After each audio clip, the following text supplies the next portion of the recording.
You've noticed that you lost muscle as you've gotten older, and although you try getting it back, it doesn't seem to work. What can you do to build muscle faster as a senior? That's exactly what we'll cover in this video. First, let's cover the 3 most common mistakes that seniors make when it comes to building muscle. In no particular order, mistake number 1 is strength training. No surprises there that if you don't exercise, especially strength training, you won't build muscle. Mistake number 2 is when they're strength training, they're not progressing. It's like they figure out the right weight on their first workout and they still think it's the right weight forever. It's not.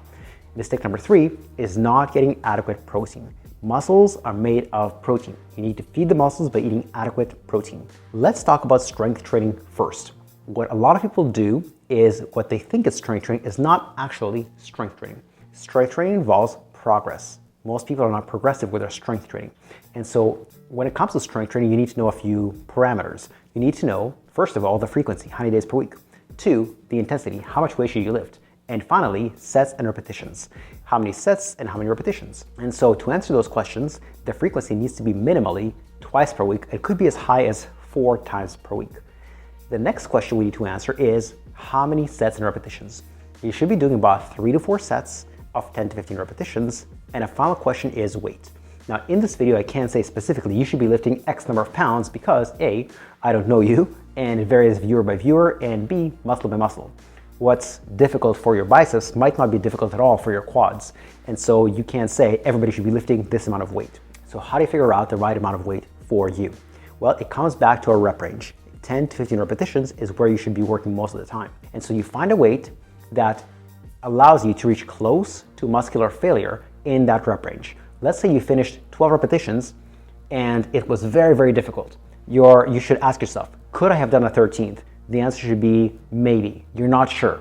Maybe you could, maybe you couldn't. That's how difficult it should be based on your current level and based on each muscle. Lastly, it should be progressive. Again, whatever you do your first workout should not be what you're doing in your 5th or 6th or 7th workout. You should be lifting heavier weights over time. That is how you progress, because yes, you build a little bit of muscle by just doing strength training, but you'll build a lot more muscle by strength training properly with progression built in. And if you're wondering, should you do full body workouts or body part splits? For most people, they should be doing full body workouts. It's better than doing one day of like chest and back or legs and abs, etc. It's much better to hit this, every muscle 3 times per week. Now, if you need help designing a strength training program that's right for you, it takes into account your own goals, injuries, joint pain, etc. We have a special program for seniors. If you need help with that, click on the link in the description below, and that'll take you to our homepage where you can schedule a 10 to 15 minute Zoom chat where all we'll do is we'll just discuss what's your current situation and can we help you get there. There's no obligation, no pressure, no sales pitch, just to see whether or not we can work together. Method number 2 to build muscle is very underrated, very little talked about, but it's actually sleep. Why sleep? Sleep is when you recover. It's not just you don't get stronger during strength training. You actually get weaker during strength training because you accumulate fatigue. You get stronger and you build muscle during the recovery from strength training. And if your recovery is not so good, you'll really hamper your muscle growth. Now, if you're wondering, I don't sleep well. There are 2 supplements that you can try. One is called magnesium and another one is called melatonin. Another strategy to improve sleep, especially if you have insomnia, is something called CBTI. That stands for Cognitive Behavioral Therapy for Insomnia. Now, this video is not specifically about how to improve your sleep using CBTI. So if you want me to make a separate video about that, comment in the description, in the comments below, and I'll shoot a video about that if there are enough comments. Finally, if insomnia is not an issue for you, but you're not well rested when you wake up, get tested for sleep apnea. Sleep apnea is a condition where you wake up in the middle of the night many, many times, sometimes hundreds, gasping for air because you stop breathing. Only the awakenings are so short you get right back to sleep and you have no recollection of waking up throughout the night. You might have been in bed for 8 hours but asleep for 5 hours, so no wonder you wake up feeling tired. Finally, method number 3 of building muscle faster as a senior is getting adequate protein.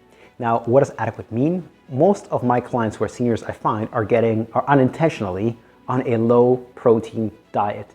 So when they eat adequate protein, they think that's a high protein diet. It's not a high protein diet, it's an adequate protein diet. It's just higher than what they are used to.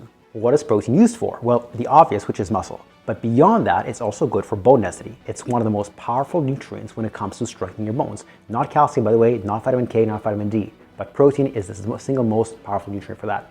It's also good for your immune system. It's good for blood sugar regulation and many other things. So you have to get adequate protein. And if you're wondering, what's adequate? Protein requirements depend on a bunch of different factors. 3 of the main factors are, 1, in no particular order, is your body weight. It's no surprise that bigger, larger, heavier people require more food to sustain their body than lighter people. So your body weight is a main factor. 2 is your activity levels. Are you sedentary? Are you doing cardio only? Are you doing strength training only? Or are you doing strength plus cardio? For the sake of this video, I'll assume you're doing at least strength training or possibly strength plus cardio. For you, if you're under 60, you need about 1.6 grams per kilogram per day. If you're over 60, you need about 2.0 to 2.2 grams per kilogram per day. Why? Because people over 60 have worse absorption of protein than people under 60, so they need more of it. And if you're wondering, what are the best protein sources? I categorize protein based on 3 categories. Category 1 is what I call grade A protein. That is anything with more than 30 grams of protein per serving. Grade B protein is between 10 and 29 grams of protein per serving, and grade C is anything less than 10 grams of protein per serving. So what is considered grade A protein? Almost all meat, fish, seafood will be considered grade A protein. Doesn't matter whether it's chicken, shrimp, tilapia, cod, salmon, beef, pork, etc. They're all grade A protein. There's not a heck of a lot of other sources, but pretty much just egg whites, protein powders, and maybe tempeh. That's about it for grade A protein. Grade B protein is things like beans, lentils, and Greek yogurt. Grade C protein is things like nuts. They don't have a lot of protein, only about 5 or 6 calories per 50 grams. 1 glass of milk, only 9 grams. 1 medium egg is 6 grams, 1 large egg about 9 grams. Vegetables, there's not a single vegetable that's high in protein, contrary to what vegans say. So these are categories of different protein, and grade C, although it contributes to protein intake, it doesn't make a huge dent. If you like this information, we have plenty more information about muscle building and strength building for seniors.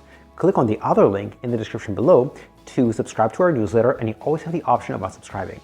Lots of seniors have a hard time getting the adequate amount of protein, so they often wonder, should I be using whey protein powders or any other kind of protein powder to help me get to my protein requirements? The answer might surprise you, and it's in this video on your screen right now and in the description below.